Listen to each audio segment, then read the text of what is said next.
বন্ধুরা সবাই কেমন আছো?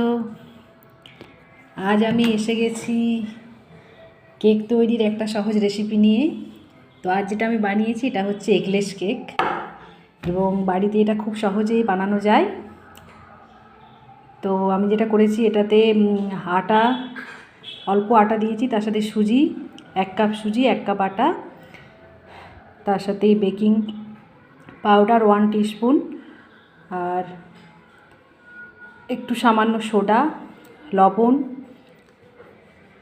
আর তার সাথে আমি এটা খেজুর গুড় ব্যবহার করেছি। তো এই সময়টা তো নলেন গুড়েরই, তো সেই জন্য আমি এটা দিয়ে সব কিছু ভালোভাবে মিশিয়ে একটু রিফাইন অয়েলও ইউজ করেছি, এবং খুব ভালো করে এটাকে মিক্স করতে হবে।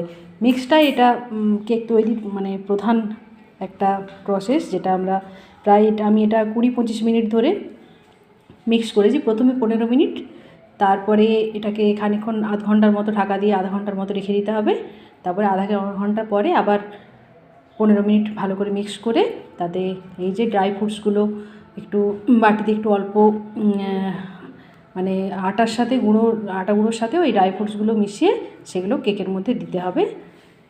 দিয়ে ভালো করে মিক্স করে এর একটা বাটি আমি এখানে ইউজ করেছি, এর মধ্যে তেল দিয়ে ভালো করে এই ব্যাটারটাকে ওর মধ্যে ঢেলে গ্যাসের ওভেনে, এটা আমি লবণ ইউজ করেছি, যে বাটিটায় করলাম তাতে লবণ ইউজ করে 5 মিনিট গরম করে তারপরে তার উপর ওই বাটি সমেত ওটা কেকটা বসালাম ব্যাটারটা, এবং প্রায় 40-45 মিনিট রাখলেই মোটামুটি এই কেকটা তৈরি, এবং খুব সহজেই এটা আমরা বাড়িতে বানাতে পারবো।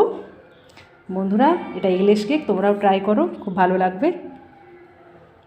Thank you.